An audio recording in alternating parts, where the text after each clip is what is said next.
আসসালামু আলাইকুম প্রিয় ফুটবল ফ্যান্স। জিয়ানলুইকা প্রিস্তিয়ানি এই মুহূর্তে একেবারে টক অফ দ্য টাউন আছেন। একদম নিশ্চিত করে বলতে পারি আপনাদের মধ্যে অনেকে জিয়ানলুইকা প্রিস্তিয়ানি সম্পর্কে মনের মধ্যে অনেক প্রশ্ন রাখছেন, অনেকেই কিন্তু রিকোয়েস্ট করেছেন তাকে ঘিরে যাতে করে কন্টেন্টগুলো বানায়। একটু দেরি হয়ে গিয়েছে, ব্যাপারটা জানি। সাম্প্রতিক সময় ইন্টারনেট সংযোগ, নানা রকমের ইস্যু, দেশের অবস্থা সকল কিছু মিলিয়ে কঠিন সময় আমরা সকলেই পার করছি। তারপরও অন্যান্য ব্যস্ততা দায়িত্বের পাশাপাশি কিছু না কিছু করার ফুটবল নিয়ে সবসময় চেষ্টা থাকে, সেটা আরও একবার করছি। মাত্র 18 বছর বয়সী এই ফুটবলারটা যখন বেনফিকাতে আসলেন, স্বাভাবিকভাবে তার দিকে একটা নজর ছিল। এর আগে একাধিকবার তাকে নিয়ে আলোচনা করেছি এবং জিয়ানলুইকা প্রিস্তিয়ানি সর্বশেষ ম্যাচগুলোতে ওই আলোচনার বিষয়বস্তুকে আরও একবার কিন্তু হাইলাইট করতে পেরেছেন। যেমন ফেইনুর্দের বিপক্ষে সর্বশেষ একটা ম্যাচে দুর্দান্ত গোল করেছেন। তার চেয়ে বড় কথা যে 45 মিনিট মাঠে ছিলেন।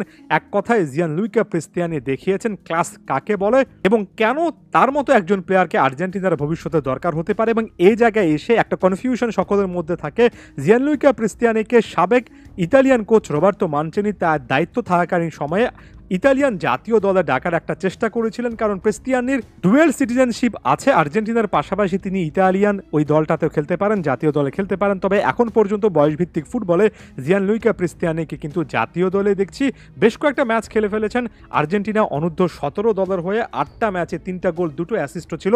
আশা করছি ভবিষ্যতে সেটা কোনো একটা ফ্যাক্টর হবে না। তবে এই মুহূর্তে প্রিস্তিয়ানি যে কোনো জাতীয় দলে খেলুন না কেন, তার যে ট্যালেন্ট, তার যে ওভারঅল স্কিল, সেটার প্রশংসা আপনার করতেই হবে। বেনফিকার সর্বশেষ ওই ম্যাচটাতে তার গোলটা দেখে আসেন, তার ড্রিবলিংগুলো দেখে আসেন। তার চেয়ে বড় কথা তিনি সতীর্থদের সঙ্গে যে 1-to-1 খেলেছেন, অর্থাৎ লিঙ্ক আপ করেছেন, একবার পাস দিয়ে পরবর্তীতে পাসটা আবার রিসিভ করেছেন। এই লিঙ্ক আপটা, এই বন্ডিংটা যে প্লেয়ারের মধ্যে থাকে, সে প্লেয়ারটা যে কোনো একটা সিস্টেমে সময় পেলে আস্তে আস্তে ভালো করেন। আমি আরও একবার খুবই হাইলাইট করে বলছি, জিয়ানলুইকা প্রিস্তিয়ানির সর্বশেষ কয়েকটা ম্যাচ, কয়েকটা হাইলাইটস দেখে যেটা আমার কাছে সবচেয়ে বেশি ভালো লেগেছে সেটা হচ্ছে প্রিস্তিয়ানি একটা আক্রমণ কিভাবে তৈরি করতে হয় সেটা ভালোভাবে শিখছেন। সতীর্থদের সঙ্গে 1-to-1 পাস খেলা এবং লিঙ্ক আপ করার এই চেষ্টাটা অনেক বেশি করে করছেন।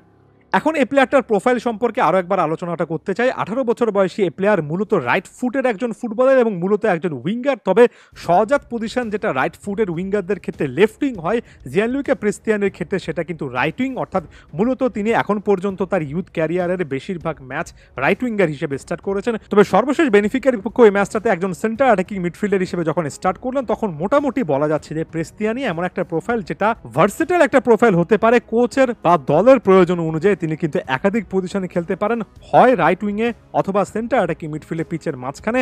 এবং যেহেতু উইংয়ে খেলার অভিজ্ঞতা আছে, লেফট উইংয়ে বা কেন নয়, এমন একাধিক পজিশনে প্রিস্তিয়ানি ভবিষ্যতে কিন্তু একটা বড় রকমের রিপ্লেসমেন্ট অনেক ক্ষেত্রেই হতে পারেন।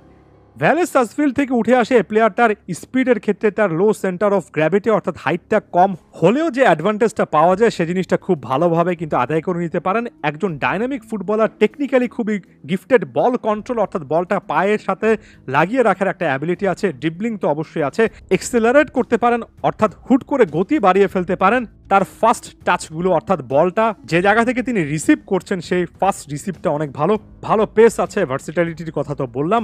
সব মিলিয়ে ওই যে একজন ফুটবলারের পায়ে গেলে আপনার দেখতে ইচ্ছা করবে, একেবারে সোজা বাংলা যে কথাটা আমরা অনেকে পছন্দ করি, সেই সোজা জিনিসটা আপনি কিন্তু জিয়ানলুইকা প্রিস্তিয়ানি যে ম্যাচটাতে খেলবেন সেটাতে অনেক বেশি দেখতে পারবেন। উইকনেসও কিন্তু কিছু জায়গা থেকে আছে, যেমন ওই হাইটটা নিয়ে অনেকে কথাবার্তা বলবেন যে ডিফেন্সিভ অ্যাবিলিটি খুব একটা বেশি এখান থেকে আশা করা যাবে না। হেডেড অ্যাবিলিটি নিয়ে অনেকে কথা বলবেন, 1 ভার্সেস 1 সিচুয়েশনে ডিফেন্সিভ কিছু করতে পারবেন কিনা সেটা নিয়ে কথাবার্তা কিন্তু এখনও চলছে। তবে আমার কাছে মনে হয় যত সময় গড়িয়ে যাবে, থিয়াগো আলমাদার মতো প্লেয়ারের মতোই জিয়ানলুইকা প্রিস্তিয়ানিও কিন্তু সেই জায়গা থেকে যথেষ্ট ভালো করতে পারবেন। একজন উইঙ্গারের পাশাপাশি একজন ইনসাইড ফরওয়ার্ড হিসেবে তিনি খেলতে পারেন। একজন ক্রিয়েটিভ ফুটবলার হিসেবে ফ্রি অ্যাটাকিং রোলও জিয়ানলুইকা প্রিস্তিয়ানিকে কিন্তু আপনি মাঠের মধ্যে ডিপ্লয় করতে পারেন। এবং অবশ্যই আমি যাওয়ার আগে তার পেস এক্সেলারেশনের কথা আরও একবার বলবো। Counter attack threat, mark my word, counter attack নির্ভর ফুটবলে জিয়ানলুইকা প্রিস্তিয়ানের মতো একজন ফুটবলার অনেক বেশি কার্যকরী হতে পারে। এটা হচ্ছে ওভারঅল তার প্রোফাইল অ্যানালাইসিস। আরও অনেক ভিডিও আসবে তার সম্পর্কে, ভবিষ্যতে কভার করার চেষ্টা করবো। অবশ্যই ফুটবল ফ্যাগের সাথেই থাকবেন। ধন্যবাদ সবাইকে।